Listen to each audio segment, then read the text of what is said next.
Nah, pagi ini saya akan coba berbagi dengan saudara satu pengajaran firman Allah yang pagi ini saya berikan judul belajar menikmati ketidaknikmatan.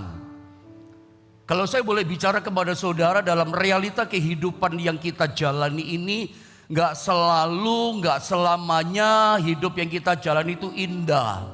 Gak selalu semuanya menyenangkan, menikmat gitu ya. Kadangkala kita menikmati yang tidak nikmat. Kadangkala kita mengalami sesuatu dalam hidup ini yang kita gak harapkan, bikin kita susah, iya kan? Kadangkala kita mengalami musibah, mengalami kesulitan, mengalami penderitaan yang bikin kita sedih gitu loh. Membuat kita mengalami sebuah kesesakan, gak enak, gak nyaman. Kita berkata gak nikmat hari ini yang ku alami. Makanya saya berikan judul pagi ini firman Allah, ya, belajar menikmati ketidaknikmatan. Kata belajar itu tuntutannya, harapannya adalah, targetnya adalah sampai kita bisa. Saya ulang ya, tujuan saya menyampaikan pengajaran firman Allah ini supaya kita bisa belajar menikmati situasi kehidupan yang datang kita alami yang gak nikmat. Tapi kita bisa nikmati, belajar menikmatinya. Namanya belajar gitu loh, sampai bisa. Nah, saya harap Anda dan saya, kita semua ketika sesuatu kehidupan yang kesesakan, yang gak nikmat, kita belajar sampai kita bisa belajar menikmati. Nanti ujungnya seperti pujian tadi, Anda akan bisa melihat kebaikan Tuhan. Gak sembarang orang Kristen gitu loh, gak semua anak Tuhan, gak semua hamba Tuhan bisa melihat, menikmati kebaikan Tuhan. Siapakah orang Kristen yang bisa menikmati kebaikan Tuhan? Dia bisa menikmati ketidaknikmatan sekalipun dalam hidupnya. Kita baca ayatnya ya. Mazmur 34 ayat yang ke-9. Satu ayat yang familiar buat kita. Sering kita dengar, sering kita baca. Dan saya pun entah satu kali, dua kali, tiga kali, saya pun mengajarkan ayat ini kepada saudara. Kita lihat, kita belajar dari angle yang berbeda dalam pengungkapan rahasia firman Allah tentang menikmati ketidaknikmatan dalam hidup ini. Belajar sampai kita bisa menikmati. Mari sama-sama kita membacanya, saudara, yang Mazmur 34 di ayatnya yang ke-9. Bersama kita baca 1, 2, dan 3. Kecaplah dan lihatlah betapa baiknya Tuhan itu. Berbahagialah orang yang berlindung padanya. Ini menarik, Mazmur 34 ayat 9. Coba next, Anda lihat pada gambar berikutnya. Ada dua kata yang berlainan, dua kata yang berbeda. Dua kata dikatakan kecaplah dan lihatlah. Baru kemudian dikatakan betapa baiknya Tuhan itu. Ternyata untuk kita bisa melihat kebaikan Tuhan, ayat ini berkata kita mesti mengecap dulu. Saya tahu ketika Anda dan saya membaca ayat ini, kalimat dari ayat ini sepertinya apa ya? Aneh gitu ya. Kedengarannya aneh. Waktu kita baca rasanya nggak cocok, nggak klop, nggak pas baca. Kenapa mesti kecap dulu dan lihat? Dikatakan baru kita akan mengalami betapa baiknya Tuhan itu. Kenapa mesti kecap dulu dan lihat? Karena secara normalnya begitu ya, cara manusiawinya, kita itu sebelum makan sesuatu pasti kita lihat dulu makanan itu. Ya, menurut saya kita semua sama ya. Ketika ada sesuatu makanan di depan kita, dikasih seseorang, atau kita makan di rumah makan, sebelum kita nikmati, sebelum kita makan makanan itu, kita pasti lihat makanannya bersih atau tidak, makanannya layak dimakan atau tidak. Bahkan kita kadang-kadang bukan cuma lihat pakai dicium segala. Ada orang tertentu makan apapun dicium dulu gitu. Enak nggak enak dicium, belum dimakan dicium. Tapi ayat ini katakan kecap dulu baru lihat. Padahal kebalikannya, normalnya kita biasanya lihat dulu baru kita makan. Rasanya aneh ya, rasanya ganjil ya. Tetapi ini Tuhan yang suruh kita. Ini bukan perintah manusia ya. Ini bukan kebiasaan manusia, tapi ini Tuhan yang menyuruh kita. Kalau Tuhan yang suruh, di balik itu pasti ada sesuatu yang luar biasa. Sebetulnya apa tujuan Tuhan mengatakan kecaplah dan lihatlah. Baru kita bisa berkata, weh betapa baiknya ya Tuhan. Baru kita bisa lihat dan mengalami kebaikan. Tapi suruh ngecap dulu. Gambaran saya begini buat saudara. Berarti kalau misalnya kita itu dikasih makanan sama seseorang, ditaruh di depan kita gini, blek saudara ya. Lalu kita nggak lihat, langsung kita makan. Artinya apa buat kita itu? Artinya kita itu begitu sangat percaya sama orang itu dong. Saking percayanya sama orang itu, kita nggak pakai lihat. Orang itu cuma ngomong, ini loh Bu makanan, ini loh Cik makanan. Langsung makan enak. Ada nggak pakai lihat? Ada gak pakai memperhatikan detail? Begitu di depan mata Anda langsung makan, Anda langsung mengecap, Anda langsung menikmati tanpa melihat kondisi keadaan makanan itu. Artinya apa dong buat kita? Artinya Anda, kita begitu sangat-sangat percaya betul kepada orang itu. Ada dapat sesuatu gak di sini? Ini yang saya coba sampaikan pada saudara. Kalau Tuhan berkata begini, kecaplah. Gak pakai lihat loh, belakangan lihatnya.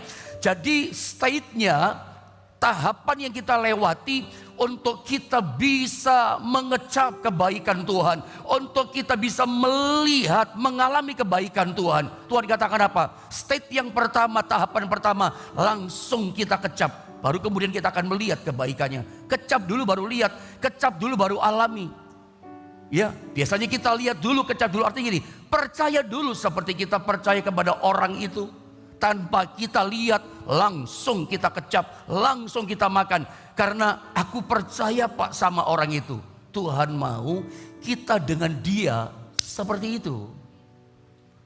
Apapun saya katakan, apapun yang Tuhan sodorkan sama kita. Apapun yang Tuhan izinkan dikasih sama kita. Tuhan mau gini. Yang penting kamu percaya sama aku. Meskipun waktu kita rasakan, kok gini ya. Makanya saya katakan belajar menikmati. Makanya saya tulis begini di kalimat bawahnya. Kecaplah dan lihatlah. Ya, ini dua kata yang berbeda. Kita tidak akan pernah bisa melihat kebaikan Tuhan. Kita alami dalam kehidupan kita. Ya tahapannya gini. Kalau kita nggak mengecap dulu kebaikannya. Seringkali kita ya begitu melihat di depan mata realita yang kita alami, musibah Tuhan izinkan datang. Situasi yang kita nggak harapkan terjadilah sama kita.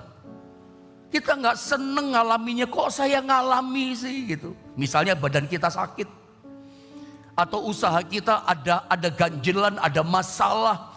Situasi-situasi kehidupan yang sebetulnya kita nggak seneng sama sekali kita alami. Kita seringkali berkata begini, katanya Tuhan baik. Mungkin Anda bertanya sama saya, pendeta, di mana baiknya Tuhan? Pendeta, apa baiknya Tuhan? Saya ngalami semua ini. Apa baiknya Tuhan? Coba tunjukkan sama saya pendeta, di mana baiknya Tuhan? Saya ngalami musibah ini. Kerjaan saya ada masalah, kesehatan saya ada masalah. Anda bertanya, apakah Tuhan itu baik? Kalau Tuhan baik, tolong jawab pendeta, baiknya di mana? Seringkali saya mau katakan gini, kita seperti nggak bisa melihat kebaikan Tuhan. Kita seringkali mempertanyakan, baikkah Tuhan itu? Baiknya di mana saya mengalami keadaan ini? Terutama saya ingat di masa-masa pandemi awal 2020 sampai 2021 akhir, gencar pertanyaan sama saya. Sering datang pertanyaan sama saya lewat chatting. Ada banyak jemaat online atau jemaat saya gembalakan bertanya, katanya Tuhan baik. Ya, karena jujur ya, pada masa pandemi beberapa tahun yang lalu, 1-2 tahun yang lalu, banyak orang kehilangan pekerjaan. Setuju dengan saya saudara? Banyak orang kehilangan pemasukan. Proyek-proyek besar hilang. Iya kan? Bahkan yang lebih menyakitkan lagi, lebih menyedihkan lagi, permisi bicara, maafkan saya katakan, bukan mengingatkan tapi coba mengajar kebenaran. Ada banyak di antara kita kehilangan anggota keluarga kita. Suami dipanggil Tuhan terinfeksi corona. Ya, istri dipanggil Tuhan, bahkan ada orang menyedihkan ya, kedua orang tuanya, bahkan beberapa anaknya dipanggil Tuhan. Lalu adik-adiknya merasa sedih. Kita berkata, apakah Tuhan baik? Baiknya di mana ngalami model masalah kayak begini? Iya kan? Ada banyak orang, bahkan banyak gereja-gereja juga kehilangan gembalanya, hamba Tuhannya, pendetanya dipanggil Tuhan. Karena terinfeksi corona, banyak juga para pendeta dipanggil Tuhan. Tentu Anda bertanya, katanya Tuhan baik, baiknya di mana? Nah, situasi yang seperti inilah yang judul firman Allah tadi Anda mesti kena, mesti klik dapat sesuatu. Bisa nggak kita ini belajar menikmati ketidaknikmatan yang terjadi dalam hidup kita? Makanya ayatnya ini Tuhan suruh apa? Kecap dulu, jangan lihat dulu. Kamu mau lihat kebaikan Tuhan, kata firman. Kamu ingin ngalami kebaikanku, kecap dulu. Meskipun tidak nikmat, belajar menikmati. Sampai kita bisa menikmati ketidaknikmatan dalam hidup kita. Itu yang saya maksudkan, saudara. Bisa nggak kita anak Tuhan menikmati situasi yang nggak nikmat yang kita alami? Nggak semua orang bisa. Banyaknya kita ngomel, banyaknya kita marah, katanya Tuhan baik-baiknya di mana? Itu kan seringkali dosanya kita di situ loh. Ayat ini ketika saya baca, ini betul-betul mewahyukan pewahyuan yang luar biasa, memberikan cara pandang baru kepada kita, bagaimana kita melewati tahapan menikmati kebaikan Tuhan, melihat kebaikan Tuhan. Kecap dulu. Rasakan sampai kita bisa merasakan ketidaknikmatan. Nanti ujungnya, iya ya nikmat ya, Tuhan baik ya. Jangan mengeluh dulu. Jangan salahkan Tuhan dulu. Meskipun tidak enak di depan mata, Tuhan katakan apa? Kecap dulu. Rasakan dulu, belajar sama-sama sampai bisa menikmati ketidaknikmatan. Ada satu ayat yang seringkali kita baca, Roma 8:28. Ayo sama-sama kita baca ayat ini, saudara ya. Roma pasal 8 ayat yang ke-28. 1, 2, dan 3.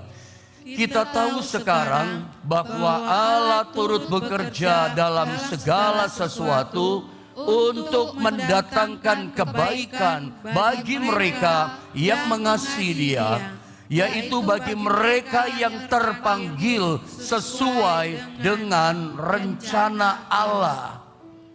Percayakah saudara lewat ayat firman Allah ini, Roma 8 ayat 28. Ayat ini sering kita baca sih, tapi meresap gak di jiwa kita? Percaya tidak bahwa Tuhan kita besar, Tuhan kita tak terbatas kuasanya, bahwa Alkitab katakan kita tahu sekarang, apa yang kita tahu sekarang, bahwa Allah itu yang kita percaya, Dia itu turut bekerja. Jadi apapun yang kita alami, Dia sedang bekerja, turut bekerja ya dalam segala sesuatu yang kita alami. Untuk apa tujuannya? Untuk mendatangkan kebaikan. Bagi siapa? Bagi orang yang mengasihi Dia dan seterusnya. Saya mau tanya, apakah Anda mengasihi Tuhan? Kalau iya, Anda berkata, amin pendeta, saya mengasihi Tuhan. Saya dorong saudara, hai jemaat Tuhan yang mengasihi Tuhan, anak-anak Tuhan yang mengasihi Tuhan, saya ajak saudara pagi ini untuk kita belajar sama-sama mengecap, menikmati ketidaknikmatan yang sedang kita alami hari ini. Sampai ujungnya, percayalah, Anda akan lihat, iya ya, ternyata Tuhan gak pernah tinggalkan aku. Betul, ternyata Tuhan gak lepaskan aku. Mungkin saudara sambil menangis kok kagum, Dia tetap turut bekerja. Ternyata dalam ketidaknikmatan yang kita alami, ya, situasi yang kita gak harapkan, kita gak senang, ternyata Tuhan turut bekerja dalam situasi itu. Makanya Tuhan suruh apa? Nikmati ketidaknikmatan sampai bisa kita menikmatinya. Ujungnya Anda akan melihat rancangan Tuhan yang terbaik buat kita. Tuhan gak pernah rencana menghancurkan kita. Injil Matius, ya, Lukas 8, Matius juga katakan pasalnya, kadang katakan kalau seorang anak minta roti kepada bapaknya, bapaknya gak mungkin kasih batu. Anaknya minta telur, gak mungkin dikasih ular. Bapak di dunia dikatakan bisa memberi yang baik, apalagi Bapak di sorga.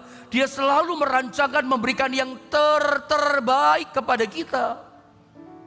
Tuhan ngomong kok, Bapak di dunia saja gak ada. Anak minta roti, kasihnya batu. Anak minta telur, nih tak kasih. Tapi ular, gak ada. Keji betul Bapak itu. Tuhan saja gak ada Bapak di dunia. Tuhan ingin bandingkan, apalagi Bapakmu di sorga. Percayalah bahwa apa yang kita alami yang gak nikmat hari ini, bahwa ternyata ayat ini katakan apa? Allah itu turut bekerja. Dia gak pernah lepaskan kita. Dia ada bekerja. Makanya mengecap, belajar mengecap ini penting. Nah, saya coba terangkan dari kata mengecap. Coba next berikutnya. Kata mengecap, ya kecaplah dan lihatlah. Kecap dulu baru kita lihat betapa baiknya Tuhan itu. Mau melihat, mengalami kebaikan Tuhan, belajar mengecap. Mengecap itu dalam bahasa Ibrani, saya pernah terangkan kata ini dari kata ta'am. Ta'am itu kalau dalam bahasa Inggris to taste, artinya merasakan, belajar merasakan ketidaknikmatan, mencicipi atau menikmati. Ini kata yang saya pakai tadi, belajar menikmati. Sebab kalau kita tidak akan dapat melihat kebaikan Tuhan kalau kita nggak mencoba belajar menikmati. Sampai kita bisa menikmati ketidaknikmatan. Target daripada pengajaran firman Allah ini adalah mengajar kita sampai kita bisa ya menikmati ketidaknikmatan dalam hidup ini. Ini namanya orang yang mengasihi Tuhan. Inilah namanya orang yang matang, dewasa rohaninya, sampai dia bisa menikmati ketidaknikmatan. Saya berdoa sungguh-sungguh pagi ini, jikalau ada di antara saudara mengalami situasi yang tidak nikmat buat hidup saudara, nggak seneng pendeta, saya nggak ngerti gitu loh, kenapa saya alami ini. Saya berharap yang baik, tapi kenapa ini yang saya alami? Situasi tidak menyenangkan. Belajar dari ayat ini, sorry. Bukan kebetulan Anda mendengar firman Allah ini. Belajar sampai bisa menikmati ketidaknikmatan. Nanti ujungnya Anda akan melihat betapa baiknya Tuhan itu. Bukan cuma baik, betapa baiknya Tuhan itu. Bonusnya, upahnya luar biasa. Betapa baiknya Tuhan itu Anda lihat, bukan cuma baik loh. Saudara mau contoh, saya mau kasih contoh di perjanjian lama tentang bangsa Israel. Atau saya baca langsung ini ya. Keluaran di pasal yang ke-13. Saya bacakan ayat 17 sampai 18. Ini ayat yang sering kita baca, tapi penting. Karena perjalanan bangsa Israel keluar dari Mesir, berjalan di padang gurun, itu juga seringkali jadi perjalanan rute kehidupan kekristenan iman kita. Saya baca ayat 17. Setelah Fir'aun membiarkan bangsa itu pergi keluar dari tanah Mesir, Allah dikatakan apa? Tidak menuntun mereka melalui jalan ke negeri orang Filistin. Lurus saja, tembak langsung, ya. Walaupun jalan itu jalan yang paling dekat. Tentu Anda bertanya, Israel keluar dari Goshen. Ingat, Israel di tanah Mesir tinggalnya di Goshen. Dipimpin Musa lewat kuasa Tuhan keluar dari Goshen. Lalu dikatakan apa? Itu sebetulnya kalau lurus saja lewat tanah orang Filistin nyampe Kanaan, itu jalan yang paling dekat. Itu potong kompas, potong jalan. Ya kalau jalannya cepat gitu, semangat jalannya, 1,5 bulan sudah nyampe tanah Kanaan. Catat ya, catat baik-baik. Sebetulnya bisa saja, bisa, kenapa tidak? Tuhan berkati kita bisa seperti membalik telapak tangan. Tuhan langsung bawa Israel, gak usah lewat padang gurun deh, lama-lama muter-muter, langsung masuk Kanaan. Bisa 1,5 bulan jalan nyampe, jalan santai paling 2 bulan lebih nyampe tanah Kanaan. Itu jalan yang cepat. Tapi pertanyaan gini, kenapa Tuhan tidak langsung membawa mereka di jalan yang pintas potong kompas? Maunya kita kan begitu kan. Rencana kita manusia ngitungnya begitu. Maunya segera, maunya cepat dapat Kanaan. Tapi kenapa diputer? Lihat ayat 18. Ini saya baca ya. Tetapi Allah ya menuntun bangsa itu berputar. Diputar sama Tuhan. Seperti ada penundaan. Kalau dalam bahasa kita, dalam tanda kutip, seperti diolor-olor waktunya sama Tuhan, diulur waktunya sama Tuhan. Ada penundaan sengaja Tuhan bikin begitu. Lalu dikatakan apa? Berputar melalui jalan di padang gurun. Padang gurun itu ketidaknikmatan. Kalau saudara mengalami ketidaknikmatan, itu namanya saudara sedang berjalan di padang gurun. Nanti saya terangkan. Menuju ke Laut Teberau. Kenapa ke Laut Teberau? Kenapa ke padang gurun?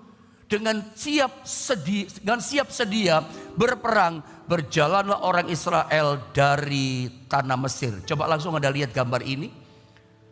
Kenapa ya Israel itu berputar-putar selama 40 tahun di padang gurun. Di ayat bawahnya saya katakan, sesungguhnya tangan Tuhan tidak kurang panjang untuk menyelamatkan, dan pendengarannya tidak kurang tajam untuk mendengar. Kita tahu Tuhan kita itu Tuhan yang peka, telinganya suka mendengar doa kita, dan tangannya terulur menolong kita. Urusan menolong, urusan kasih mujizat, urusan berkat dia berkuasa, mudah buat dia membalik telapak tangan. Tapi dalam ayat ini, dalam kasus ayat ini, sengaja kok tadi kita baca, sengaja dibawa memutar, bukan langsung 1,5 bulan nyampe. Dan memang mereka di padang gurun panjang ya, seperti ada diulur-ulur, seperti ada penundaan yang begitu lama. Sebetulnya banyak orang berkata, kok keterlaluan? Yang keterlaluan bukan Tuhan. Yang bikin keterlaluan 40 tahun itu salahnya orang Israel sendiri. Seandainya saudara ya, seandainya memang rute yang sama yang dilewati oleh bangsa Israel ini, lewat yang namanya padang gurun tadi ya, dari Mesir, padang gurun, atau coba saya kasih gambaran, loncat ayat ini supaya ngerti, loncat ayat ini. Keluaran 13 ayat yang ke-20. Perhatikan baik-baik yang saya baca sambil Anda ingat-ingat supaya penjelasan berikutnya enak nangkapnya ya. Demikianlah mereka berangkat dari Sukot. Jadi dari Goshen Mesir keluar, mereka berhenti di Sukot. Dari Sukot dan berkemah di Etam. Goshen lalu Sukot, lalu berhenti di Etam, di tepi padang gurun. Loncat lagi pasal 14 ayat 1 dan 2 dikatakan begini, berfirmanlah Tuhan kepada Musa demikian. Apa firman Tuhan? Katakanlah kepada orang Israel. Apa kata firman? Sengaja, Tuhan yang sengaja loh, supaya mereka balik kembali. Sebetulnya turun itu dan berkemah di Pihahirot. Saya pernah terangkan Pihahirot kan, antara Migdol dan laut, tepat di depan Baal Zephon. Berkemahlah kamu di tepi laut. Yang suruh siapa? Tuhan yang suruh. Supaya Anda paham, sengaja saya kasih gambar diagram peta. Kelihatan saudaranya, nampak ya gambarnya? Perhatikan. Dari garis merah mereka di Goshen di tanah Mesir, ya. Lalu mereka di Sukot, berhenti, jalan lagi ke Etam. Itu di atas, kalau garisnya ke atas Kanaan, itu udah deket nyampenya. Kenapa gak langsung Kanaan? Dibawa turun ke bawah. Ini sebuah penurunan ke Pihahirot di tepi Laut Merah, lebih tahu Teberau. Yang suruh Tuhan, bukannya tambah cepat naik, tambah turun, tambah diolor. Nanti kita lihat ujungnya. Apa maksud Tuhan? Kok dibawa turun ke bawah?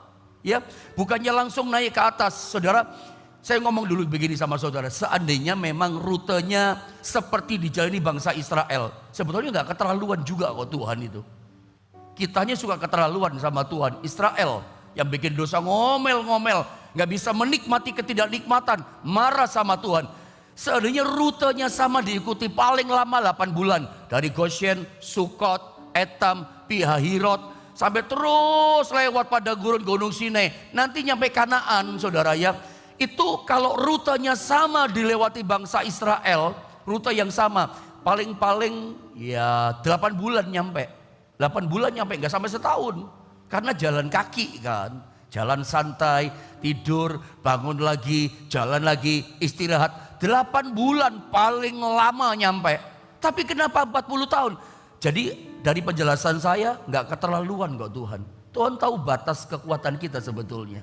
Ya. Yang keterlaluan itu umatnya kita. Selalu melihat padang gurun marah. Marah duluan, ngerti belakangan. Masalahnya kita di situ. Kalau Anda mau ditolong Tuhan, melihat kebaikan Tuhan, betapa baiknya Tuhan dalam hidup kita, gini loh, supaya cepat prosesnya, 8 bulan nyampe, bukan 40 tahun nyampe muter. Yang keterlaluan bukan Tuhan, kita ini yang suka keterlaluan sama Tuhan, ngelawan Tuhan, gak percaya sama Tuhan. Ingat, dasar yang saya beri pada saudara, percaya sama Tuhan, rancangannya terbaik buat kita. Seperti orang kasih makan sama kita, kita nggak lihat langsung makan. Kenapa? Aku percaya Pak sama orang itu. Bisa nggak percaya kepada Tuhan seperti itu? Yang datang apapun sama hidup kita, yang Tuhan izinkan kita alami dalam hidup kita, nikmati saja ketidaknikmatan sampai kita bisa menikmatinya. 8 bulan nyampe, lebih cepat nyampe, nggak sampai muter-muter, nggak karuan saudara. Rencana Allah jadi. Sekarang saya mau tunjukkan apa sih alasannya. Alasannya kenapa Tuhan kadang membawa kita berputar, gak langsung tembak Kanaan 1,5 bulan nyampe. Kenapa Tuhan bawa ke padang gurun? Kenapa bawa Tuhan mesti ke laut berapi Hahirot? Nomor 1, karena ini. Karena kita belum siap untuk sesuatu berkat yang lebih besar. Kita sering mendengar orang cepat naiknya, tapi lebih cepat juga hancurnya. Nggak siap menikmati, menghandle berkat Tuhan yang besar. Tuhan sengaja siapkan mentalitas kita. Karena gini loh, bagi Tuhan ya, membawa Israel keluar dari tanah Mesir perkara yang mudah. Tetapi mengeluarkan mentalitas Mesir. Apa mentalitas Mesir? Mentalitas budak. Keluar dari orang Israel itu susah. Nanti ketika mereka di Mesir teriak-teriak, Tuhan kami nggak kuat, lepaskan kami. Dilepaskan. Nanti begitu nyampe di padang gurun, teriak-teriak mereka, kami mau balik ke Mesir. Meskipun kami jadi budak, lebih enak di Mesir. Masih bisa makan semangka, iya kan? Masih bisa makan ikan bakar, masih makan bawang pre, masih makan mentimun dan segala macam. Udah di padang gurun, itu adalah rancangan Tuhan turut bekerja. Pengennya balik ke Mesir. Mentalitas Mesir gak hilang-hilang di hati sama pikiran mereka. Masalah memberkati, melakukan kebaikan mudah buat Tuhan. Tapi siap atau tidak kita? Makanya dibawa berputar dulu. Dan menariknya, ini dibawanya berputar sampai ke laut Teberau. Saya bacakan satu ayat ya. Kadang-kadang kita belum siap. Percayalah, Tuhan tahu kok kapan siap pada waktunya. Dia menolong kita, memberikan jalan keluar, mentalitasnya siap. Ada ayat yang berkata gini, Pengkhotbah 3:11, saya baca dengan cepat ya. Ia membuat segala sesuatu indah pada waktunya, bahkan ia memberikan kekekalan dalam hati mereka. Tetapi manusia tidak dapat menyelami pekerjaan yang dilakukan Allah dari awal sampai akhir. Ia membuat segala sesuatu indah pada waktunya. Percayakah saudara? Dan Anda harus percaya, terus percaya dan tetap percaya. Perhatikan baik-baik apa yang saya katakan. Kalau pagi ini saudara mengalami situasi yang tidak nyaman, situasi yang tidak nikmat, gak ada nikmatnya, percayalah kalau kau tetap di dalam Tuhan, terus percaya dan tetap percaya pada Tuhan. Yakin begini, segala sesuatu masalah ketidaknikmatan yang Anda hadapi, itu pasti indah pada waktunya. Selalu ada harinya, itu jadi indah buat saudara. Sampai penderitaan yang kemarin Anda sudah lupa.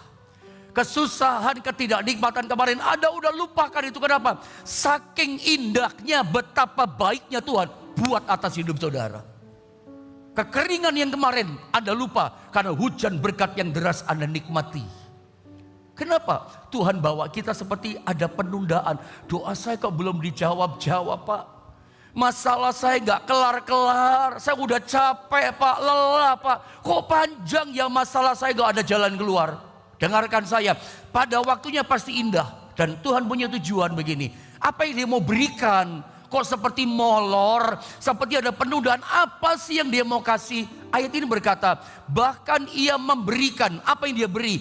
Kekekalan dalam hati mereka. Tuhan mau memberikan kekekalan dalam hati kita. Saya coba cari terjemahan kekekalan. Ternyata disalin dengan kata long duration. Tuhan mau kasih yang namanya berkat kepada kita itu yang berkepanjangan. Bukan sukses lalu jatuh gak bangkit lagi. Enggak. Dia mau kasih kesehatan yang berkepanjangan. Dia mau kasih berkat yang berkepanjangan. Dia mau kasih kesuksesan yang berkepanjangan. Dia kasih mujizat yang panjang sama saudara. Bukannya sampai saudara lalu hilang.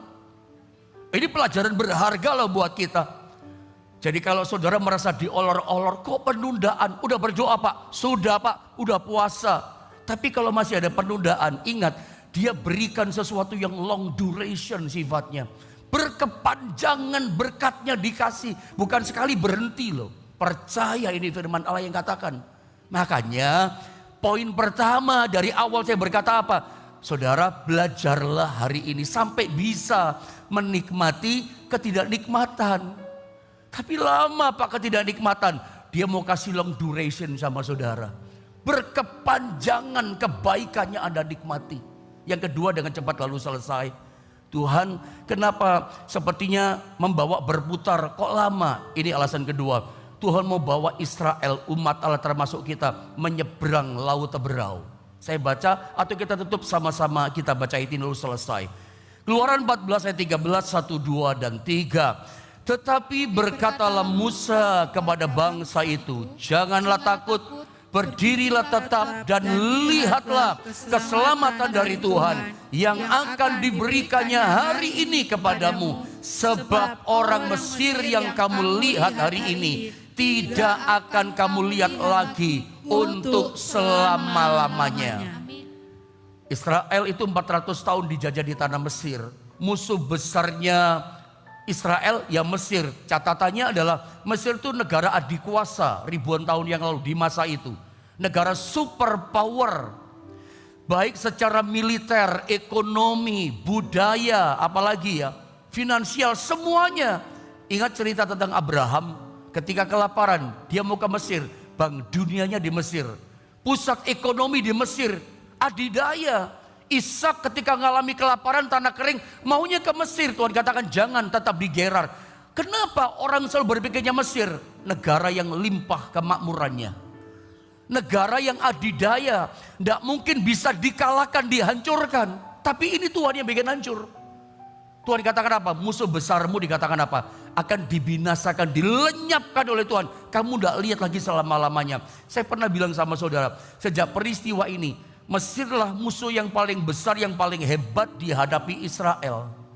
Nah setelah ditenggelamkan ini, baca di sepanjang sejarah Alkitab, Israel gak pernah perang lagi sama Mesir, gak pernah perang sama Mesir. Perangnya cuma muter, Amon, Moab, Filistin, Amon, Moab, Filistin, Amon, Moab, Filistin. Yang kecil-kecil, gak pernah perang lagi sama namanya Mesir. Dilenyapkan. Saya berdoa pagi ini, percayalah, dalam penundaan ketidaknikmatan kita alami, Tuhan punya rencana yang besar. Anda akan mengalami jalan yang kering, terbelah jadi dua, ada jalan yang baru. Dan apa? Masalah-masalah yang berat kau hadapi, itu akan dilenyapkan oleh Tuhan. Dan kau menerima kemenangan yang luar biasa daripada Tuhan. Belajar menikmati ketidaknikmatan. Karena percaya lagi ini, rancangan yang terbaik Tuhan berikan pada setiap kita. Untuk mengalami kebaikan Tuhan, belajar menikmati ketidaknikmatan dalam hidup ini.